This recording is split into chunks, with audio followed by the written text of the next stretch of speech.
Hoje em dia temos tudo ao alcance das nossas mãos, tudo muito rápido, fácil e prático. Numa facilidade tão grande que nem valorizamos e muito menos imaginamos como era a vida antes de tudo isso. E é sobre isso que eu vim falar com vocês hoje.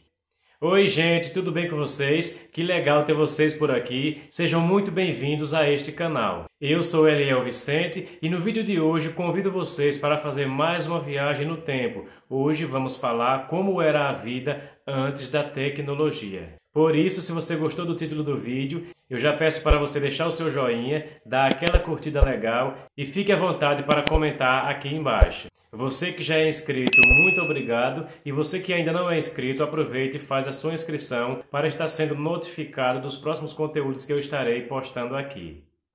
Diante de toda a evolução que vivenciamos hoje em dia, fica até difícil imaginar que antigamente, há não muito tempo atrás, tudo era muito diferente. Para entender melhor, vamos dividir em etapas e tratar um assunto por vez. E para começar, vamos falar sobre a eletricidade. Como era viver sem energia elétrica? Toda a iluminação antigamente era feita de modo artesanal. O candeeiro era um recipiente produzido através da reutilização de embalagens de latas de óleo, latas de doce, de conserva, de ervilha, milho verde, coisas que a gente usava no dia a dia e depois eram reutilizados e criados então esses candeeiros. Algumas pessoas sabiam produzir e quem não sabiam comprava na feira pronto, mas era basicamente isso, um recipiente em lata que era adaptado e produzido estes candeeiros. Colocava-se querosene dentro e através de um pavio de algodão com fogo conseguia então produzir a chama que iluminava os ambientes naquela época.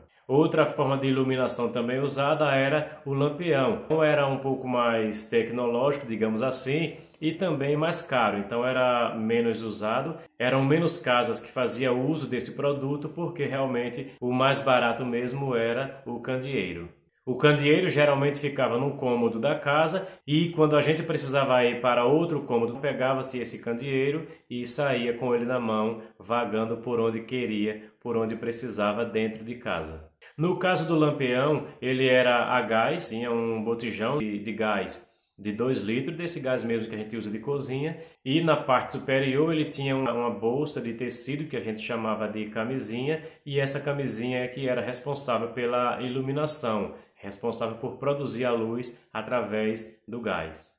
Como sem iluminação ou com pouca iluminação os atrativos eram bem poucos, então geralmente nessa época as pessoas dormiam bem cedo. Chegavam do trabalho, logo cuidavam em tomar banho, jantar e em seguida dormir, porque não tinha nada que incentivasse a ficar acordado. Como estava cansado de trabalhar, basicamente o que se fazia era isso. Diferente de hoje em dia, né, que a gente se apega à tecnologia, se apega a uma televisão, se apega a um smartphone, a um computador e acaba nem vendo a hora passar quando vê já são 10, 11 horas da noite. E isso antigamente não existia, a gente não conseguia, não tinha atrativos para que a gente ficasse até essas horas da noite sem dormir. Somente nas noites de lua cheia era que às vezes o horário de dormir era prorrogado, porque nessas noites era comum famílias se reunirem no terreiro à frente de casa e começarem a contar histórias que a gente chamava histórias de Trancoso. Tinha cada história de dar medo e isso prendia a atenção das pessoas ali em frente de casa. Nesses momentos, enquanto os mais velhos iam contando suas histórias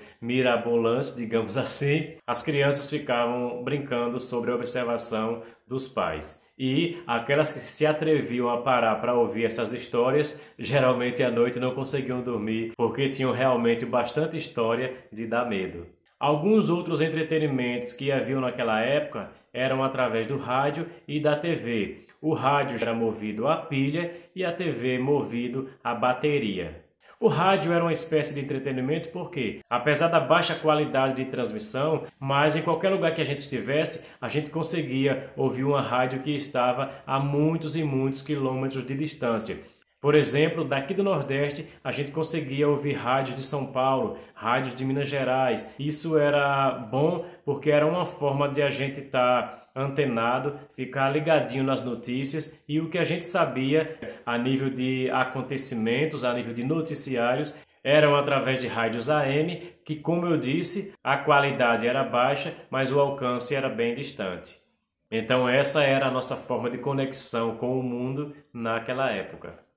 Em relação à televisão, que eram também pouquíssimas casas que tinham naquela época, quando não tinha energia, elas funcionavam através da bateria. Essas baterias comuns mesmo de caminhão, geralmente as baterias que não serviam mais para os caminhões, para os ônibus, então elas eram reutilizadas para alimentar as TVs daquela época. Mas quando se fala em TV, não era essa TV moderna como a gente vê nos dias de hoje. Era geralmente naquela época usava-se muito televisão de 12 polegadas apenas e ainda em preto e branco. Não era comum televisão colorida, TV a cores, como a gente tem hoje no nosso dia a dia. Basicamente assistíamos somente a TV Globo e a TV Manchete naquela época, que era também bastante assistida. E era esse o nosso entretenimento. O problema é que, como essas baterias não tinham longa duração, então toda a programação que a gente ia assistir era as 3 novelas e também o Jornal Nacional para ficar antenado nas notícias do dia.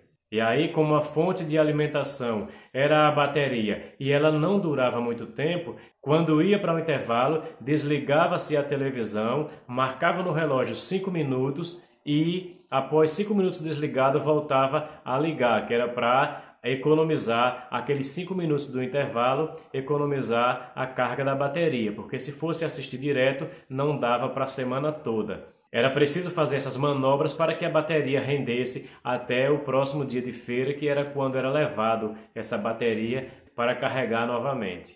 E aí, como geralmente nessa época as portas ficavam lotadas de gente para assistir à programação, a gente aproveitava os intervalos para colocar o papo em dia, para conversar, bater aquele papo legal. Algumas pessoas que estavam ali de paquerinha aproveitavam para dar uns pegas, cada um aproveitava como dava. Sobre a alimentação, naquela época era comum o consumo de carnes salgadas. A carne fresca era consumida aos domingos porque era o dia de ir para a feira, então comprava-se 1 quilo ou 2 de carne fresca e comia domingo no almoço, à noite e às vezes sobrava um pouco ainda para a segunda-feira. E aí no restante da semana normalmente consumia-se carne e peixes salgados, com exceção daqueles dias em que matava-se uma criação do terreiro. Como morávamos no interior, criava-se galinha, porcos e de vez em quando matava-se uma criação dessa para que pudesse ajudar na alimentação no dia a dia. No mais era realmente carnes e peixes salgados. E a água para beber, como não tinha geladeira para gelar a água, então a gente consumia água de pote, que era uma espécie de jarro grande que a gente colocava a água e acreditem, era uma água bastante fresca e bastante saborosa. E por falar em água, vamos falar agora sobre a vida sem água encanada. Hoje em dia, facilmente nos estressamos quando temos que passar 1 ou 2 dias sem água encanada, mas essa era uma realidade constante no dia a dia de muitas famílias antigamente. E aí, para manter a casa organizada como se precisa, cada um se virava como podia. Para lavar roupas, por exemplo, era muito comum as mulheres pegarem bacias enormes, encher de roupas e irem para algum riacho ou rio e lá mesmo aproveitava para tomar o banho depois que terminava, enquanto as roupas secavam, já ia tomando o banho. Para lavar os pratos era o mesmo procedimento, enchiam-se as bacias de pratos e panelas e iam para um rio ou riacho lavar para que na próxima refeição estivesse tudo limpinho. Pois é bem difícil, né? E hoje em dia a gente só em ver uma pia com alguns pratos já começa a se estressar. Já a água para o consumo de casa era conseguido através de chafariz, que era um ponto fixo, onde existia uma torneira na comunidade e as pessoas faziam fila para encher esses baldes e levar para suas casas, ou então em cacimbas, que são pequenos poços que minam água. Nessa época, o que chamava bastante atenção era o equilíbrio que as mulheres tinham para carregar bacias e baldes na cabeça. Além do peso da água, dos panos molhados ou dos pratos e panelas que elas carregavam nessas bacias e baldes, era comum também ver algumas carregarem ao mesmo tempo uma criança do lado pendurada na cintura, ou escanchada como a gente falava antigamente. Vamos falar agora sobre a educação. A escola era para poucos e por isso a escolaridade era bastante baixa. Muita gente, mas muita gente mesmo, passavam a vida sem sequer aprender a escrever o próprio nome. O conhecimento que geralmente se tinha nessa época eram as vivências do dia a dia. E com certeza elas nos ensinavam grandes lições. Por isso, como muita gente, por mais que quisesse, não tinha uma oportunidade de estudar, era muito comum pessoas aprenderem a escrever o nome com o irmão mais velho, porque naquela época uma pessoa só que aprendesse a ler e escrever na casa acabava ensinando aos outros, passando um pouco do conhecimento que tinha. Eu mesmo cheguei a ensinar meus 3 tios e minha mãe a escreverem o nome deles, porque eles foram pessoas que passaram a vida no alfabetismo sem ter direito, ao menos, a aprender o próprio nome em uma escola. E esse foi um pouco dos anos 80 e 90, que constantemente a gente ouve pessoas dizerem que foram os melhores, e aí é onde entra a questão do ponto de vista. Essa é a minha versão diante de tudo que eu vivi e com certeza os anos 80 e 90 para mim foram inesquecíveis. Nessa época nós valorizávamos muito o que podíamos ser e o que podíamos ter. Hoje em dia eu vejo muito a desvalorização, a gente tem tanto, mas a gente não para agradecer, não reconhece, porque não conhecemos ou esquecemos as dificuldades vividas no passado. E o vídeo de hoje foi esse. Eu quero agradecer a cada um de vocês que ficaram comigo até aqui. E aí, gostaram da história? Gostaram do meu ponto de vista sobre os anos 80 e 90? Assim era a vida antes da tecnologia e eu espero por cada um de vocês no próximo vídeo. Tchau, pessoal!